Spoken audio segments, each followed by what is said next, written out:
I turn away from the TV, where I have been binge-watching Game of Thrones, and look in the direction of the front door, startled by the unexpected interruption. I hit the mute button and listen, wondering if I had imagined it. It comes again, a soft triple knock. Someone is at the front door.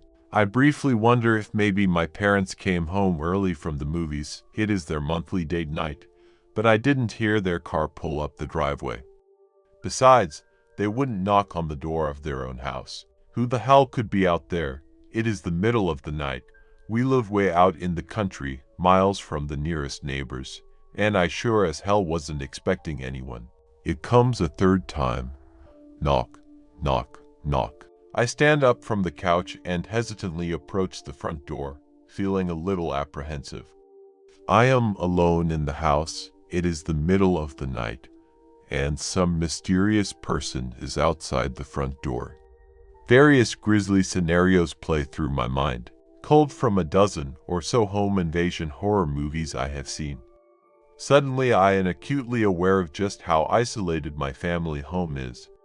If something happens and I need to call 911, it will take the police and ambulances a good while to respond. I arrive at the front door just as the knocking, 3 soft, evenly paced knocks, just like before, comes a fourth time. Who is it? I call out. A moment of silence. Then a voice speaks from the other side of the door. It is a girl's voice. She sounds young, maybe my age. Please, I need some help. There's been a car accident. My boyfriend's hurt. Please let me in. I need to use your phone. Instinctively, I reach for the deadbolt, but my hand hesitates before it makes contact. Something is wrong.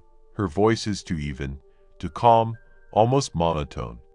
Her tone doesn't fit with the information she has just imparted. She sounds like a bored teenager going door to door selling coupon books for a school fundraiser. I tell myself to stop being paranoid. She could just be in shock. Still, I'm reluctant to unlock the door. I creep to the window beside the front door and carefully draw back the curtain, peering outside. The vantage offered by the window gives me only a small view of the porch, but it's enough for me to make out an indistinct, shadowy figure standing in the darkness. I squint, straining my eyes, but can make out no features. I flip the switch connected to the porch light outside, but nothing happens. The bulb must be burned out. Please, the voice repeats, I need some help. There's been a car accident. My boyfriend's hurt. Please let me in. I need to use your phone. The exact same phrase, in the exact same dull, emotionless tone of voice, as if she's reading from a script. My sense of unease grows. Something is not right about any of this. Why don't you call for help on your own phone? I ask, or your boyfriend's. A pause, then, my boyfriend's hurt. I need to use your phone. Please let me in. My unease shifts to a nascent trickle of fear. What's your name? I ask. I need some help. There's been a car accident. My fear intensifies. She sounds like a recorded message. How about I just call 911 for you? Just tell me the location where you had your accident. I need some help. Please let me in. Not until you tell me your name, I answer firmly but with a slight tremble to my voice. The doorknob suddenly rattles, turned from the other side. I jump back and it feels like my heart is trying to leap out of my chest. The doorknob rattles back and forth, violently, but the door is still locked. Hey, I shout. Stop that, get out of here or I'll call the police. Immediately the knob stops rattling. A heavy silence descends. Moments pass and I begin to think it is over. Suddenly, thud, the door quivers in its frame as the unknown visitor slams their body against it from the other side. Thud, and again. THUD, and again. My heart is racing and my body is galvanized with sheer terror. I bolt to the coffee table where my phone lies and grab it, dialing 911 with trembling fingers. The thudding at the front door continues, almost rhythmically. Each impact makes my heart jump. 911, what is your emergency? The voice says on the other end of the line in a routine manner, fighting back the panic that threatens to overwhelm me. I give the dispatcher my name and address, then tell them someone is trying to break into my house.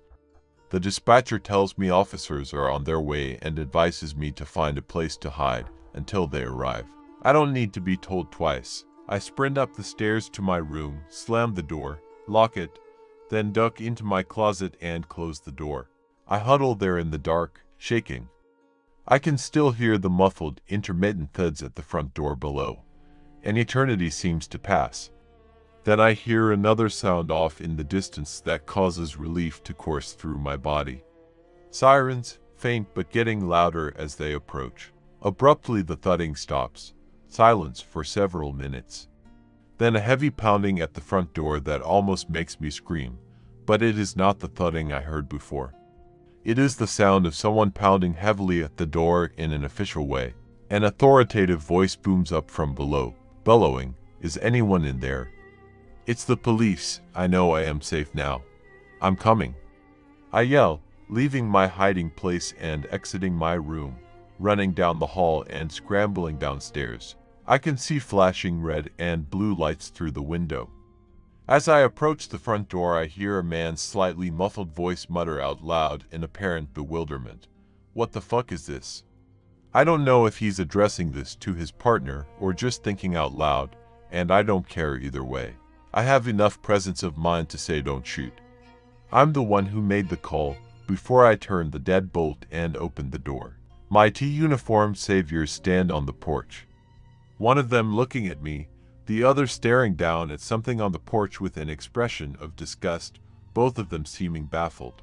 I am so focused on the welcome sight of the officers that at first I don't even notice the smell or what is lying on the porch. Then it hits me, a putrid reek that sears my nostrils, a smell of rotting flesh. I look down, seeing what is lying in a heap before the front door. A badly decayed human body. It is little more than a skeleton, its bones clotted with mud and a few lingering fragments of rotted flesh. It is dressed in the tattered remains of a formal dress, and a few strands of long blonde hair are still adhered to the skull. In a daze, I turn and look at the other side of the open front door. It is streaked with mud and smears of decomposed flesh. Smears that look as if they were made by a body slamming against the door. One of the police officers is saying something to me, but I don't know what. All sound seems to have faded out. I feel dizzy. I pass out. 3 days later, a pair of detectives stop by to speak with me. We sit in the living room, my parents bracketing me protectively on the couch. The detectives explain that the morning after my nighttime ordeal, a caretaker at a cemetery several miles from my house called to report a case of vandalism. A grave had been dug up, the casket broken into, and the body stolen. Police believe it had all been someone's idea of a sick practical joke, and that they had planted the body on my porch, pounded on the door, and then fled when the police had arrived. I asked the police about the body that had been disinterred. They hesitate for a moment, exchanging an uncomfortable look. They look back to me and explain that it had belonged to a local teenage girl who had died 40 years earlier in a car accident. She had been on a date with her boyfriend on a rainy night, and they had lost control of the vehicle and crashed into a tree. They leave it at that, and I don't push them, but after they go, I do some research on my own. I find an old newspaper article about the accident online. The article explains that the boy had died instantly in the crash, but the girl had survived the impact badly wounded. She had walked more than a mile to the nearest house, apparently looking for help. This was 40 years ago, long before mobile phones, and had succumbed to her injuries on the front porch, unaware that the homeowners had been out of town on vacation. She had apparently pounded on the front door for some time in a vain bid to seek aid before dying because her blood was smeared all. The road where the accident had taken place was the same road where my family's house stands. The only house in the area for miles. I look at the date of the accident. It was exactly 40 years to the night when I had heard the knocking. I want to let it go and put it behind me, to forget about the whole thing. Probably the police are right, and it was just the work of some local teens or drunk college kids playing a sick, half-assed prank. But there's one thing still bothering me. One last thing I need to know. I borrow my parents' car and drive out to the cemetery where the girl was buried. It is only about 3 miles from where I live, not far from the site of the accident. The caretaker is a white-haired, heavy-set man in his early 60s. I tell him who I am and what happened to me the other night. He is reluctant to speak to me about it at first, but I press him until he relents. His face is troubled and there is something in his eyes, a look it takes me a moment to identify. Fear.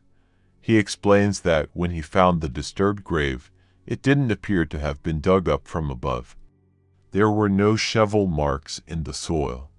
Instead, it looked as if someone, or something, had tunneled up to the surface from below. He had called the police and watched as they exhumed the casket. A large hole had been smashed through the lid, and when the police had opened the empty casket to examine the interior, he had seen something else. Had just glimpsed it for a second, but a second was enough. There were scratches on the inside of the splintered lid, scratches made by fingers.